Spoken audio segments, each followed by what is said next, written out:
माँ जी, आपको शर्म नहीं आती? हर समय बस टीवी देखती रहती हैं। अर्चना जी पलंग पर बैठी बड़े मनयोग से टीवी पर रामायण देख रही थी।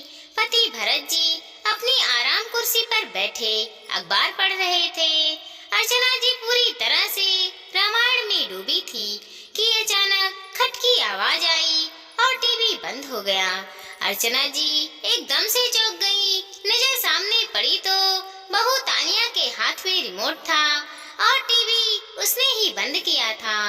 अर्चना जी ने हैरानी से पूछा, क्या हुआ तानिया, टीवी क्यों बंद कर दिया? वह बहुत हैरान थी। उसको अभी कुछ समझ में ही नहीं आ रहा था। कुछ और बोलती कि तानिया की आवाज आई, मम्मी सारा दिन टीवी ही चलता रहता है, कितना बिजली का बिल आ जाता है, थोड़ा देख कर चलाया करो। आवाज थोड़ी तलब थी। अर्चना जी को पहले तो समझ ही नहीं आया कि बहू क्या बोल रही है, और जब समझ आया तो गुस्से से मुंह लाल हो गया। भरत जी ने अखबार चेहरे के सामने से हटाया। पहले तो बहू की तरफ देखा और फिर नजर पत्नी की तरफ दौड़ाई। बहू से बोले, यह कौन सा तरीका है तानिया मम्मी से बात करने का? अब क्या वो टीवी भी नहीं देख सकती है? पापा, आपको पता है ना कितना बिल आ जाता है और वह हमें ही भरना होता है। आपको क्या पता, आप तो सारा दिन बस अखबार में ही खोए रहते हैं या फिर दोस्तों को बुलाकर चाय पानी पिलाते रहते हैं। हर चीज में पैसा लगता है, हमें बच्चों का भी सोचना है। इसीलिए आज से ये रिमोट मेरे पास रहेगा। सुबह 10 से 12 और शाम को 6 से 8 बजे तक ही टीवी चलेगा। मैं खुद ही आकर चला दिया करूंगी। ये कहते हुए तानिया रिमोट लेकर तनतनाती हुई कमरे से बाहर चली गई। अर्चना जी तो जैसे पत्थर हो गई। भरत जी ने पत्नी की तरफ देखा।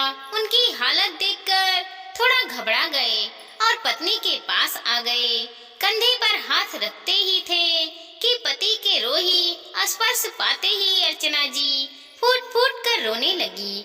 भरत जी ने पत्नी को रोने दिया। पत्नी का हाथ पकड़कर वहीं पलंग पर बैठ गए। अर्चना जी का रोना अब सिसकने में बदल गया।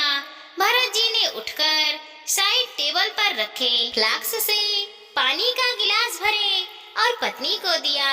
अर्चना जी थोड़ी प्राकृतिक स्वस्थ हुई। उन्हें अभी भी विश्वास नहीं हो रहा था कि जो उन्होंने सुना वह सही है या कोई सपना।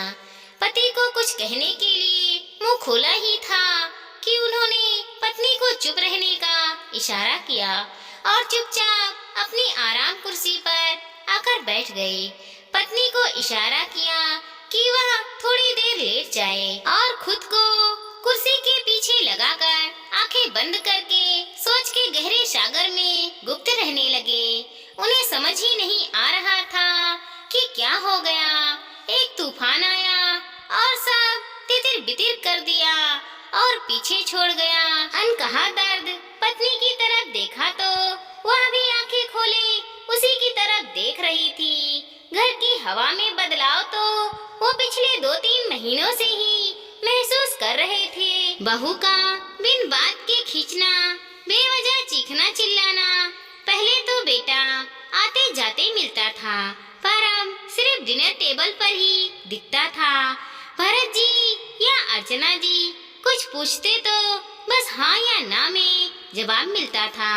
बहू ने 1-2 बार इशारों में जता भी दिया था कि यह मकान उनके नाम कर दें। भरत जी ने सोचा भी कि बाद में भी उन्हीं का होना है तो नाम कर देने से क्या फर्क पड़ेगा। और अब वो मन ही मन अपने साधु साहब को धन्यवाद देने लगे जिन्होंने उन्हें यह सलाह दी कि भाई साहब अपने जीते जी मकान किसी के नाम नहीं करना, हो वसीयत जरूर बनाना तो और उसमें भी मकान पहले अपने पत्नी के नाम लिखना और उसके बाद बेटे के नाम। पत्नी का बुढ़ापा मत खराब करना। आपके बाद कम से कम इज्जत की 2 रोटी मिलेगी उसे इस मकान के तताते में। और उन्होंने ऐसा ही किया हो। यह जरूरी था कि बेटे बहू को इस बात की जानकारी नहीं थी, क्योंकि यह सलाह भी साढ़ू भाई ने ही दी थी कि औलाद की असली रंग देखना हो तो झूठ बोल कर देखो तो सच्चाई सामने आ जाएगी। इतनी जल्दी नकाब उतरेगा यह तो नहीं सोचा था। भरत जी ने सिर हिलाया, जैसे किसी निर्णय पर पहुंच गए हैं। रात को दोनों चुपचाप डिनर के लिए डाइनिंग हॉल में आ गए। बेटे बहू पोते पोती सब थे। चुपचाप खाना हुआ। बच्चे खाना खाकर अपने कमरे में चले गए। भरत जी ने बेटे रोहन और तानिया को अपने सामने बैठने के लिए कहा और बेटे की तरफ मुखातिब होकर बोलने लगे, देखो रोहन, आज जो हुआ वो मैं दोहराऊंगा नहीं। तानिया से पूछ लेना कि आज उसने क्या हिमाकत की है। नाना, कुछ बोलने की जरूरत नहीं है। तानिया को बोलने के लिए अतुर देख भरत जी ने कहा और बात आगे बढ़ाते हुए बोले, आज ऐसा हुआ है जो मुझे मंजूर नहीं है। इस घर को, तुम्हारी जिंदगी को बनाने में हमने ना दिन देखा ना रात देखी, कभी पैसे का मोह नहीं किया। तुम्हारी मम्मी भी अच्छा कमाती थी और मैं भी अच्छा वेतन पाता था, तो जिंदगी आराम से गुजर रही थी। और फिर ये 2 मंजिले मकान भी बना लिया ताकि बुढ़ापा शांति से गुजर जाए। तुम्हारी मम्मी ने 2-2 ड्यूटी निभाई, घर को भी पूरे समय देती थी और नौकरी भी करती थी। नौकरी करते हुए भी मम्मी ने हमेशा तुम्हारे दादी दादा के सारे कर्तव्य पूरे करने की कोशिश की, उन्हें पूरा आदर सम्मान दिया। और आज जब उसके आराम करने का समय है तो उसका टीवी देखना भी तुमको भारी पड़ रहा है। घर के खर्चे का जो तुम सुनाती हो। तानिया, तो फिर आज सुनो, घर का पूरा खर्चा मैं उठाता हूँ। अखबार के कुक का, काम वाली माई का पेमेंट मैं करता हूँ। पानी का, गैस का बिल मैं भरता हूँ। तुम सिर्फ बिजली का बिल देते हो। आज तक ना तुम्हारी मम्मी ने ना मैंने तुम दोनों से कभी पूछा कि कहाँ जा रहे हो, क्या खर्चा कर रहे हो, क्या खाते हो, क्या लाते रहते हो। तो फिर हमारे खर्चे तुम्हारे लिए इतना बड़ा हो गया कि तुमने हमारे टीवी देखने का ही समय बांध दिया। तो बेटा, ये तो मुझे बिल्कुल भी मंजूर नहीं है। एक बात और सुनो तो, मैंने और तुम्हारी मॉम ने जिंदगी में इन खूब कमाई है। अब अगर घर में मेरी या तुम्हारी माँ की बेइज्जती हो तो मैं बिल्कुल भी बर्दाश्त नहीं करूँगा।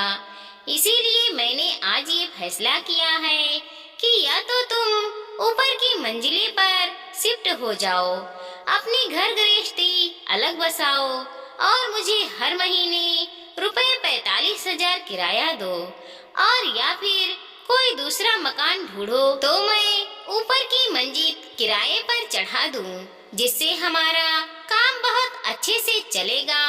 हम दोनों की पेंसिल भी आती है, तो पैसे की तो कोई चिंता नहीं है। अच्छा हुआ अभी मैंने ये मकान तुम्हारे नाम नहीं किया है, वरना हमें तो बेघर करने में तुम एक दिन भी नहीं लगाते। आज पता चला कि समझदार लोगों की दोस्ती करने का क्या फायदा होता है। आज 8 तारीख है, 30 तारीख तक सोचकर जवाब दे देना। मैं उसी हिसाब से आगे के लिए सोचूंगा। अब फैसला तुम्हें लेना है। चितित अर्चना कहते हुए भरत जी उठे और पत्नी का हाथ पकड़कर अपने कमरे की तरफ बढ़ गए। दिन में देखे कि अब जो बम उन्होंने पीछे छोड़ा था उसका असर उन दोनों पर क्या हुआ। हमें अपने माँ बाप के साथ ऐसा नहीं करना चाहिए। माँ बाप जो कुछ कमाते हैं, शेविंग करते हैं, मरने के बाद उनके बच्चों का ही तो होता है, तो फिर हम माँ बाप के साथ इतना गलत क्यों करते हैं। दोस्तों, माँ बाप से ही हमें जीवन मिलता है, तो हमें कभी उनके साथ गलत नहीं करना चाहिए। दोस्तों, दोस्तों, हमारी ये छोटी सी कहानी को लाइक करें, शेयर करें और सब्सक्राइब करें। साथ ही साथ मिलते हैं अगले वीडियो के साथ। तब तक के लिए धन्यवाद दोस्तों।